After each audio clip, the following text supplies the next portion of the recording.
And I did want to ask you, and I don't know if you have it in here, but what have you seen since we've had the international conflict and the rate increase kind of paired together? I've heard a lot of people say the market sort of slowed down a little bit. Have you seen that in your market as well? Great question. And that leads into my next point.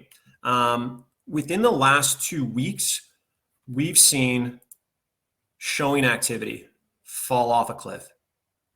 This is the last 2 weeks. So just to preface this, Broker Bay is an app, scheduling app that agents can use on their listings to schedule and record the volume of showings, right?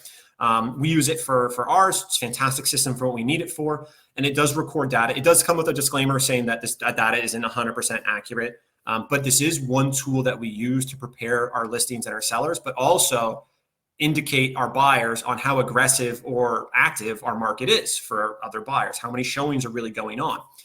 This isn't our primary piece of data we look at all the time, Andrew, but it gives you a really good indication that literally showing activity has dropped by 60% in a 2-week period. Mm-hmm. So there was 100 buyers out looking last week. There's now 40 looking this week. And it's not because they've all purchased properties.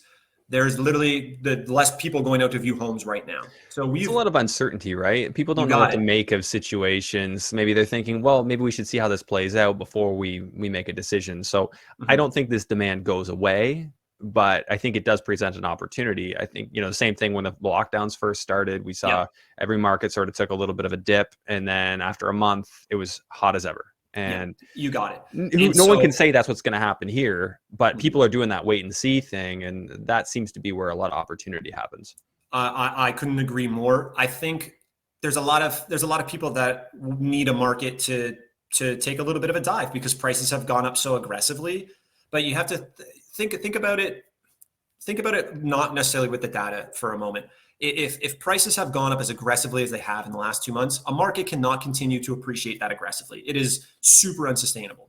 You also have to realize we're looking at very short-term trends as real estate investors. These are good indicators for what type of market you're in now and what type of sandbox you're playing in now, for lack of a better term. But you need to have that long-term mindset before you even look at these items. These will help you make your decisions now, but with the anchor and with the plan of a long-term play. Even if you're flipping, even if you're burring, even if like your strategy for your next property is a 3-month or a 6-month strategy, you have to look at it with a much longer time horizon. Wealth is created in the buy and the hold. There's a lot of value to that. So what you just said is huge. Is this screams opportunity to me. We have put all of our buyers and our investors on blast saying, look, market is a little weird right now. There's less people out looking. Sellers don't know how to react because some agents that are listing homes haven't lived through this type of market. But this exact same thing happened almost at the exact same time last year.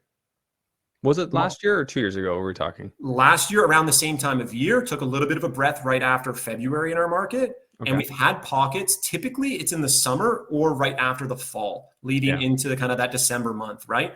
After the summer, majority of mom and pops that are buying and selling primary residence need to be in there for summer when the kids are in school. Makes sense. Yeah. So there is some leftover inventory kind of around that June, maybe July. People trying to sell it while it's still nice out before the end of the summer. And there's a little bit of market, a little bit of inventory sitting on the market ready for people that are savvy and ready to go to pick it up.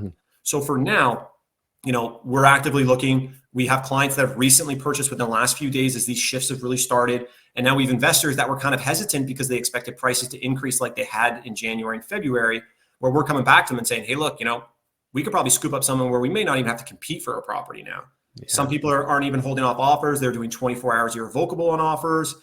Some properties have listed and rejected all their offers because they were expecting prices to continue to increase, and the market saying, hey, you know what? We're kind of where we should be, if not a little higher. We're just gonna wait and see what happens. And that's why buyer showing activity has really dropped. So for buyers and investors, I see opportunity.